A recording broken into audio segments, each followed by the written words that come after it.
Silene, a corrida para a dança das cadeiras dos partidos já começou. Ano que vem tem eleição municipal, né? Mas o foco está lá em 2026, quando tem eleição presidencial. Bom dia para você.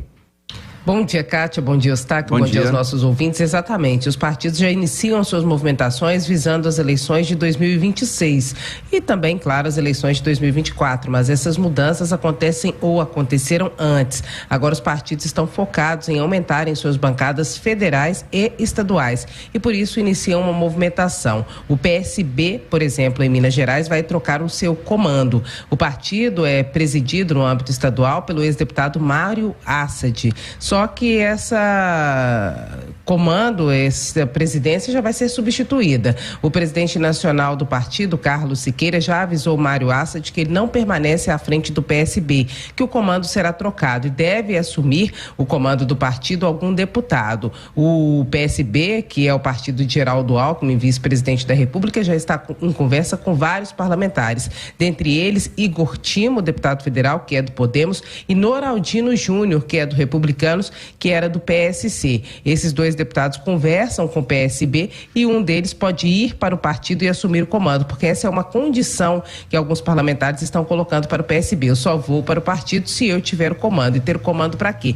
Quando o parlamentar tem o comando do partido, ele consegue montar sua chapa, ele consegue organizar os recursos, enfim, ele consegue garantir a própria eleição ou reeleição. Por isso, parlamentares que têm mais força sempre fazem essa exigência de serem presidentes dos partidos. A troca deve ocorrer em breve. Eu conversei com o próprio Carlos Siqueira, que confirmou que pode haver mudança no comando do partido e disse que está conversando com parlamentares, e também conversei com o Mário Assad, que já foi comunicado de que deve sair da presidência do PSB. Isso porque o partido não fez nenhum deputado federal na última eleição e pretende fazer um deputado federal na próxima. Então tem que ter na presidência do partido alguém que já seja deputado federal e queira tentar a reeleição, ou alguém que seja deputado estadual e queira ser e tenha potencial para ser eleito deputado federal. Então, pensando nessas mudanças, o PSB já inicia essas articulações e deve ter mudança de comando em Minas Gerais, conforme nós apuramos. As informações completas de tudo que eu sempre digo aqui na coluna, Kátia e Eustáquio,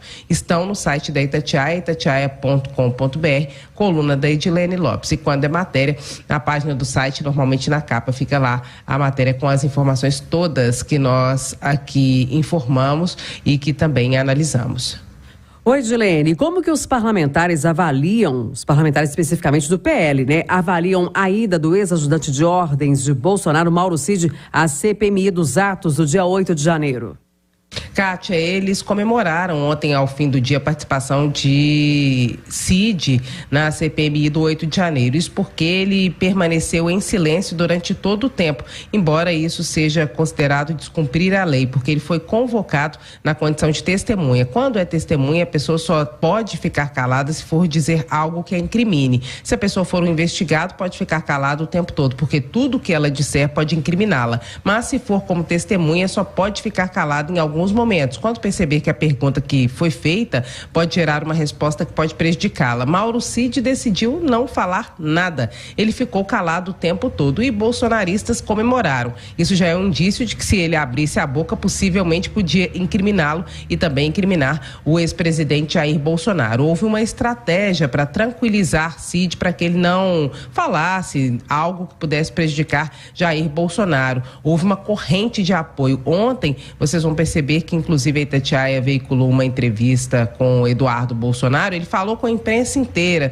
falou do carinho que tem com o Cid, falou do quanto o Cid era importante para Jair Bolsonaro. Flávio Bolsonaro, senador, foi lá na CPMI cumprimentar Cid. Fábio Van Garten, que foi o responsável pela comunicação do Bolsonaro, também foi cumprimentar Cid. A ideia era que ele se sentisse acolhido e não dissesse nada, mantesse a estratégia de ficar calado. E assim foi feito. Ficou calado e não gerou nenhuma informação que pudesse incriminá-lo ainda mais e que pudesse incriminar também o ex-presidente Jair Bolsonaro. Essa estratégia foi benéfica para o bolsonarismo, não gerou nenhum tipo de prejuízo, mas também não prejudicou quem tem a tese contrária da invasão sobre o 8 de janeiro, de que Bolsonaro e seus aliados estariam tramando isso.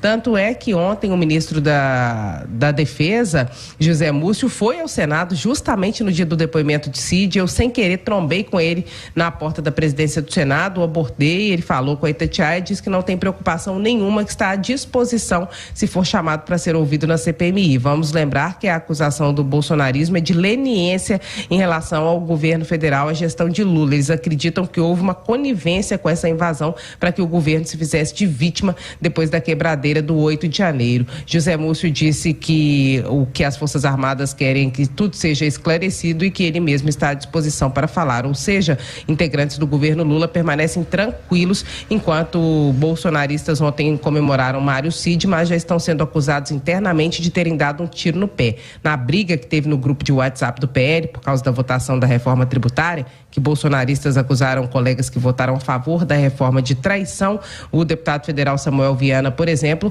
disse na briga lá dentro do grupo que os bolsonaristas tomaram uma invertida no 8 de janeiro e que a CPMI está tendo um efeito contrário para bolsonaristas. Kátia e Eustáquio. Edilene Lopes, bastidores da política, coluna em cima do fato aqui no Jornal da Itatiaia. Edilene, um abraço para você, bom trabalho. Outro para nós. Tchau, tchau, Edilene. 8h28 a seguir. Grande BH apresenta o maior aumento mensal da inflação no país.